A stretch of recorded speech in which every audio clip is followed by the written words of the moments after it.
GHMC के food safety के अहलकारों ने 14 नवंबर 2024 के दिन काचीगुड़ा में 2K किंग एक्वा के अहाते का मुआयना किया। इसी दौरान 19,268 लीटर्स की वाटर्स की बॉटल्स को जब्त किया गया, जो टीडीएस के उसूलों के मुताबिक नहीं थी। इसी दौरान फूड सेफ्टी के अहलकारों ने बिस्लेरी, कैनली और न्यूट्र प्योर ब्रांड्स के वाटर बॉटल्स को जब्त किया।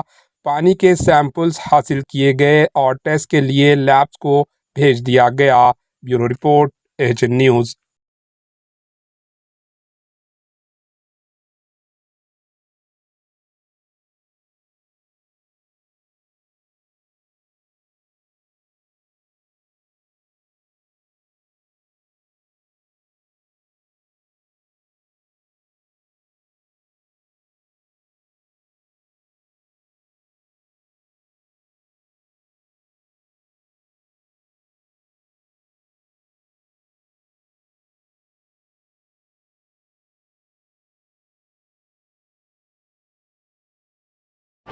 एएचएन न्यूज़ को लाइक करें, शेयर करें और सब्सक्राइब करना ना भूलें।